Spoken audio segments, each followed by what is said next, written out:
नमस्कार. मी भाऊ तोरसेकर. तुम्ही बघत आहात प्रतिपक्ष. मित्रांनो, कधी कधी आपल्या सगळ्यात जवळची माणसं जी असतात किंवा आपल्या विश्वासातली माणसं असतात, ती ज्या वेळेला आपला विश्वासघात करतात, त्याच्यापासून आपण सावध राहावं लागतं. कधी कधी आपल्या जवळची माणसं अशी असतात, आपली लाडकी असतात, पण ते आपलं इतकं नुकसान करतात की आपल्याला बाहेरच्या शत्रूची गरज राहत नाही. एवढं नुकसान ही माणसं आपल्या जवळची आपलं करत असतात आणि अशा लोकांपासून सावध राहावं लागतं. कधी कधी तर त्यांचा खोडेपणा इतका कमालीचा वाढतो, पण त्यांना बाजूला करणं हे तुम्हाला जमत नाही आणि तुम्ही उघड्या डोळ्याने आपलं नुकसान बघत बसता. मला असं वाटतं की उद्धव ठाकरेंची अवस्था आज अशी आहे. आणि म्हणून माझ्या मनात असा एक प्रश्न आला. हे काही मी आता जो विषय तुम्हाला सांगणार आहे, की अशी माणसं नेमकी शोधून शोधून आणणं जी आपलं हक्काने हुकमी नुकसान करतील, अशी माणसं शोधून आणणं हे खरोखरच धक्कादायक असतं मित्रांनो. बाळासाहेबांनी शिवसेना उभारली तर जीवनाच्या वेगवेगळ्या क्षेत्रातली अशी माणसं गोळा केली होती की जी राजकारणात नव्हती, पण आपापल्या क्षेत्रामध्ये कमी अधिक प्रमाणात जे यश संपादन केलं होतं, त्यांच्या योगदानावर एक संघटना उभी राहू शकते आणि त्या संघटनेच्या बळावर पुढल्या काळात एक दणदणीत चांगला राज्यव्यापी राजकीय पक्ष उभा राहू शकतो. तेव्हा ओळखून बाळासाहेबांनी मनोहर जोशी, नवलकर, सुधीर जोशी, वामनराव महाडिक, दत्ताजी साळवी वेगवेगळ्या क्षेत्रातली माणसं आहेत. दत्ताजी साळवी स्वातंत्र्य चळवळीतले सत्याग्रही म्हणून मार खाल्लेले, कामगार क्षेत्रामध्ये काम केलेले. मनोहर जोशी शिक्षण क्षेत्रामध्ये किंवा बिझनेस म्हणून यशस्वी झालेले. नवलकर अतिशय यशस्वी असे प्रशासकीय अधिकारी म्हणून एका मोठ्या आंतरराष्ट्रीय कंपनीत काम केलेले. या सगळ्यांना आणून राजकीय नेता बनवून एक भरभक्कम अशी शिवसेना ही संघटना बाळासाहेबांनी उभी केली. पुढल्या काळात जे कार्यकर्ते म्हणून गोळा झाले होते, त्यामध्ये दिवाकर रावते असतील, सुभाष देसाई असतील, तुमचे गजानन कीर्तीकर असतील, गजाभाऊ वर्तक असतील, आनंद दिघे असतील, गणेश नाईक असतील, अशी पुढच्या पुढच्या पिढीतली गुणी माणसं हुडकून त्यांना मोक्याच्या जागी बसून त्यांच्यातली गुणवंत नियंत्रित आणि काय म्हणत त्या चॅनेलाइज करून बाळासाहेबांनी शिवसेना हा एक भरभक्कम संघ पक्ष बनवला. दुसरीकडे उद्धव ठाकरे यांनी तीच शिवसेना रसातळालाच घेऊन जातील अशी माणसं कुठून कुठून कुठल्या खाणीतून हिरे माणकं निवडून आणली असा प्रश्न कधी कधी पडतो. कोणाला वाटेल मी संजय राऊत यांच्याबद्दल बोलतो. नाही मित्रांनो, संजय राऊत हे त्यापैकी एक रत्न आहे. म्हणजे अकबराच्या दरबारामध्ये म्हणे 9 रत्न होती वेगवेगळ्या क्षेत्रातली, गायन, बुद्धी वगैरे वगैरे, चतुराई, चाणक्षपणा वगैरे. उद्धव ठाकरे यांच्या नजदीकी जी काही रत्न आहेत एकापेक्षा एक, ही कुठल्या खाणीतून ही हिरे माणकं आणलीत असा म्हणूनच प्रश्न पडतो, की जी आपापल्या परीने शिवसेना पक्ष आणि तिचं राजकारण रसातळाला घेऊन जाण्यासाठी अखंड प्रयत्नशील असतात. दुसऱ्या कोणी यांची बदनामी करायची गरजच नसते. कुठच्याही पक्षाचा नेता प्रवक्ता हा त्या पक्षाची जनमानसातली प्रतिमा निर्माण करणं, उंचावणं आणि अधिक चमकदार बनवणं यासाठी नेता किंवा प्रवक्ता बनलेला असतो. पण उद्धव ठाकरे यांच्या पक्षातले अनेक नेते आणि प्रवक्ते असे आहेत की ते आपापल्या परीने शिवसेना, तिचं चरित्र आणि तिचा चेहरा डागाळला कसा जाईल यासाठी अखंड प्रयत्नशील दिसतात.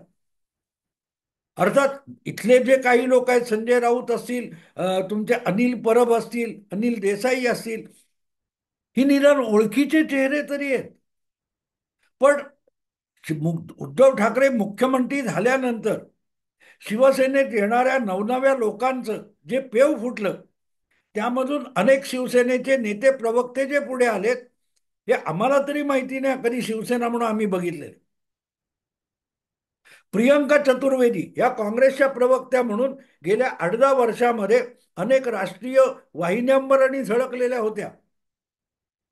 त्या अचानक शिवसैनिक झाल्या हे माहिती आहे, कारण मथुरा वगैरे कुठेतरी काँग्रेसच्याच कार्यकर्त्यांनी त्यांचा अशा रीतीने विनयभंग आणि अपमान केला की त्यावर साधी कारवाई सुद्धा होत नाही.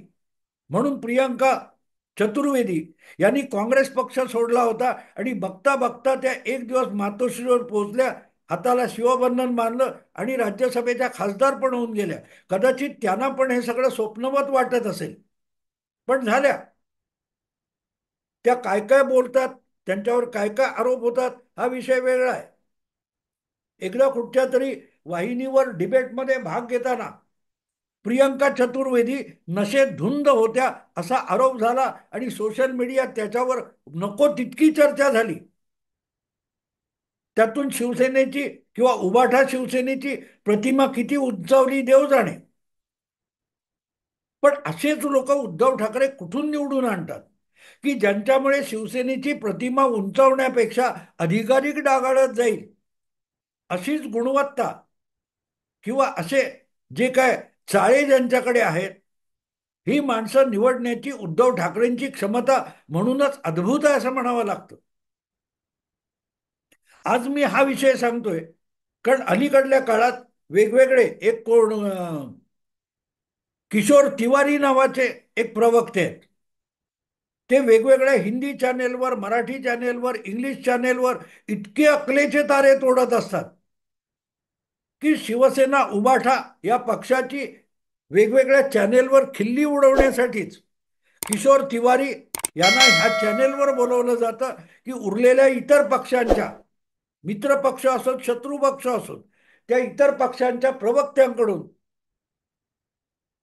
टाइमपास करायला किशोर तिवारी हे उपयोगी ठरतात. म्हणूनच बहुतेक चॅनेलवर किशोर तिवारी यांना बोलवलं जातं की काय अशी मला शंका येते.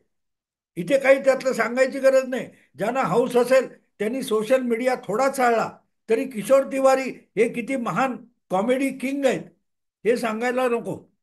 पण एक काल परवा व्हिडिओ मला असा बघायला मिळाला की मला खरंच आश्चर्य वाटलं मित्र, खरंच आश्चर्य वाटलं. कुठल्याही पक्षाचा आपल्या पक्षाचा प्रवक्ता स्वपक्षावर जे आरोप होतात किंवा त्याची प्रतिमा डागाळण्याचा प्रयत्न होतो तो साफसुथरा करणं, धुवून पुसून काढणं यासाठी प्रवक्ते पदाची जबाबदारी घेत असतो.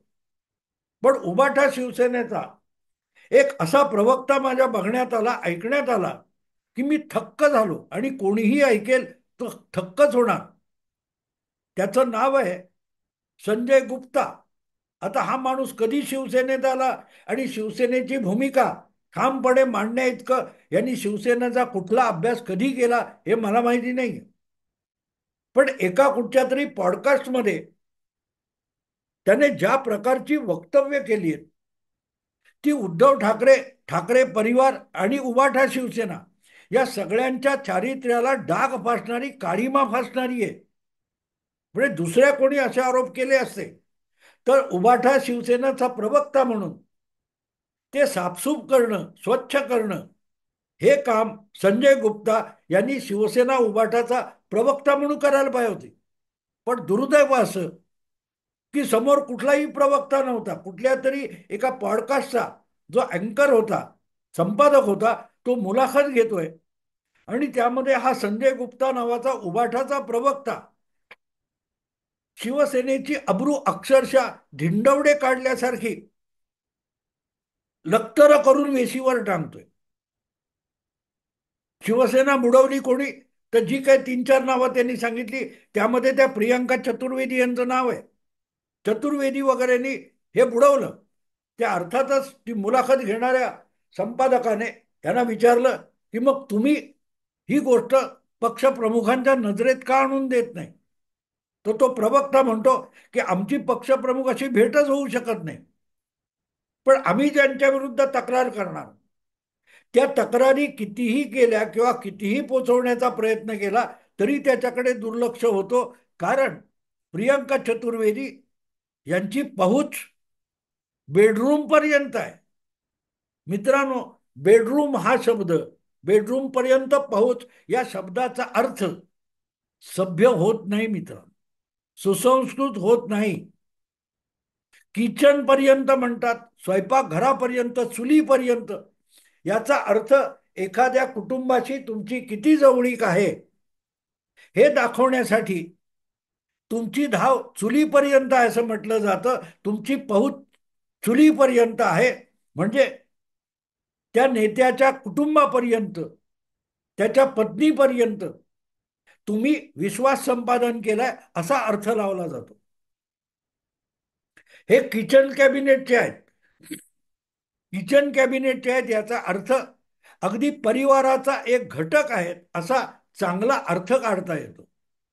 पण जेव्हा बेडरूम हा शब्द वापरला जातो तो चांगला अर्थ नसतो मित्रांनो. आणि हे सांगणारा प्रियंका चतुर्वेदी यांची पहुच ही मातोश्रीच्या बेडरूम पर्यंत आहे असं जेव्हा संजय गुप्ता नावाचा उबाठाचा प्रवक्ता सांगतो, तेव्हा तो उद्धव ठाकरे यांच्या पक्षाची यथेच्छ निंदा नालस्ती करत असतो, त्याला काळीमा फसत असतो, डांबर फासत असतो. आणि स्वपक्षावर असा काळीमा फासणारा प्रवक्ता उद्धव ठाकरे कुठून आणू शकतात, कुठून शोधून आणतात, हा म्हणूनच प्रश्न पडतो. आपल्याकडे म्हणतात ना, खाणीत हिरे मिळतात, रत्न माणकं मिळतात. यासारखी गुण उधळणारी आणि स्वपक्षाची यथेच्छ निंदानालस्ती करून त्याची प्रतिमा डागाळणारी माणसं उद्धव ठाकरे कुठून शोधतात. म्हणजे बाकी जे काय पक्षाला हास्यास्पद बनवायचं ते काम सुषमा अंधारे आणि संजय राऊत यशस्वीरित्या करत असतात. पण ते लोक शक्यतो मराठी माध्यमापुरते मर्यादित आहेत. हिंदी माध्यमामध्ये किंवा इंग्रजी राष्ट्रीय माध्यमामध्ये उबाठा शिवसेनेची, उद्धव ठाकरे यांच्या परिवाराची बदनामी करण्यासाठी ही असली संजय गुप्तासारखी माणसं उद्धव ठाकरे कुठून आणि कशी शोधून आणतात हा म्हणून प्रश्न पडतो. कारण संजय गुप्ता हे एकटेच हिंदी माध्यमात झळकणारे उबाठाचे प्रवक्ते नाहीत. अनेकदा पक्षाच्या उपनेत्या वगैरे काय म्हणून प्रियंका चतुर्वेदी सुद्धा प्रवक्त्याच्या भूमिकेत अनेक इलेक्ट्रॉनिक चॅनेलवर जात असतात. म्हणजे एका अर्थाने संजय गुप्ता असो किंवा प्रियंका चतुर्वेदी असो, ही दोन्ही अमराठी माणसं उबाठा शिवसेनेमध्ये प्रवक्ता म्हणूनच काम करत असतात. राष्ट्रीय भाषेमध्ये किंवा हिंदी भाषेमध्ये, हिंदी माध्यमामध्ये पक्षाची प्रतिमा चांगली करावी यासाठीच असे हिंदी भाषिक प्रवक्ते उद्धव ठाकरे यांनी नक्की नेमलेले असतील किंवा त्यांच्या जवळीक असलेल्या इतर नेत्यांनी नेमलेले असतील. पण आपण नेमलेले हे प्रवक्ते नेते प्रत्यक्षात त्या हिंदी माध्यमामध्ये काय नेमके गुण उधळतात हे बघायला तरी कोणी शिल्लक आहे का हा प्रश्न म्हणून पडतो.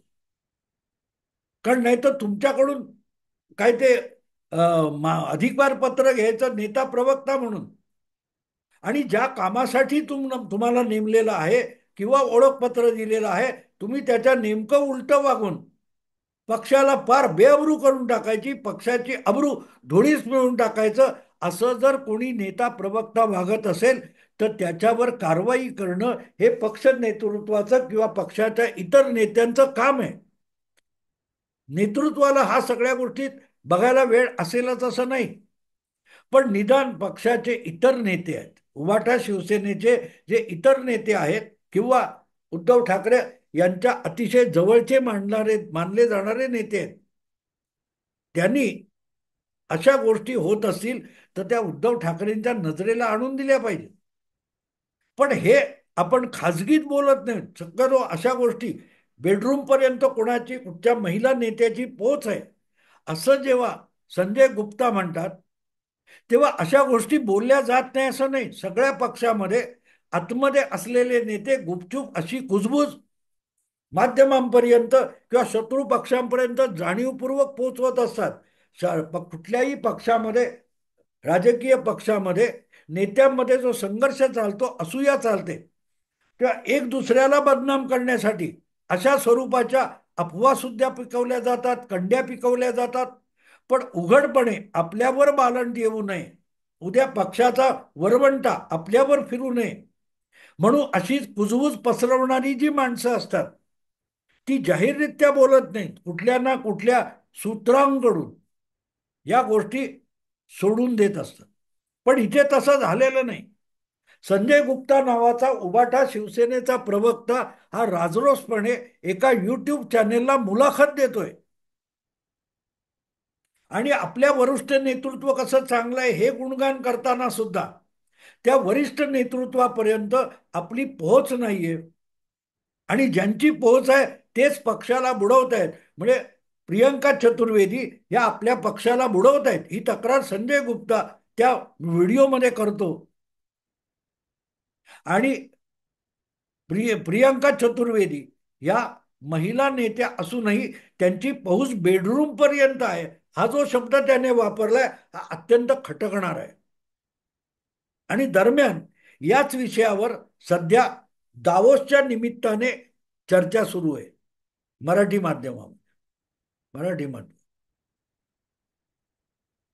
उद्धव ठाकरे मुख्यमंत्री असताना आणि ते अगदी इस्पितळामध्ये आपल्या मानेवरच्या व्याधीसाठी उपचार घेत असताना शस्त्रक्रिया होत असताना त्यांचे सुपुत्र आणि महाराष्ट्राचे तत्कालीन पर्यावरण मंत्री आदित्य ठाकरे हे पर्यावरणाच्या आंतरराष्ट्रीय परिषदेला युरोपला निघून गेले होते आणि त्यांनी आपल्या सोबत कसं हट्टाने प्रियंका चतुर्वेदी या पक्षाच्या उपनेता महिला उपनेत्याला नेलं होतं आणि कुठे कुठे थांबले होते याचे फोटो सुद्धा आलेले आहेत, त्याचा गवगवा सुद्धा झालेला आहे. सांगायचा हेतू असा की ज्या वेळेला संजय गुप्ता सारखा तुमच्याच पक्षाचा एक प्रमुख प्रवक्ता मुलाखत देऊन ज्या महिला नेत्यावर प्रवक्त्यावर आणि खासदारावर बेडरूम पर्यंत पाहूच असा शब्दप्रयोग करतो आणि त्यानंतर हे फोटो जाणीवपूर्वक बाहेर काढले जातात तेव्हा पक्षाची प्रतिमा मलिन व्हायला बाहेरच्या कुणा शत्रूची गरज उरत नाही. आता ही गोष्ट जर मला कळत असेल आणि ते ऐकणाऱ्या शेकडो लोकांना कळत असेल तर ती उबाटा शिवसेनेच्या सर्वोच्च नेत्यांना किंवा हायकमांडना किंवा इतर नेत्यांना का कळत नाही हा प्रश्न पडतो. आणि म्हणून मग या प्रश्नाचं उत्तर असं येतं की ही रत्न उद्धव ठाकरे कुठून कुठून शोधून आणतात. स्वपक्षाचं पदोपदी वाटोळं करणारे, स्वपक्षाचं जागोजागी नुकसान करणारे, स्वपक्षाची मिळेल तिथे तिथे फक्त बदनामी करणारे किंवा स्वपक्षाला हास्यास्पद ठरवणारे असे लोक हे कुठच्या बाजारात विकत मिळत नाही. ही अनमोल रत्न आहेत, ही शोधून शोधून आणावी लागतात. आणि म्हणून असा प्रश्न पडतो की उद्धव ठाकरे अशा कुठल्या हिऱ्यांच्या आणि रत्नांच्या खाणीमध्ये जातात आणि ही एकापेक्षा एक रत्न शोधून आणतात. कोणी कसं वाचवायचं सांगावं.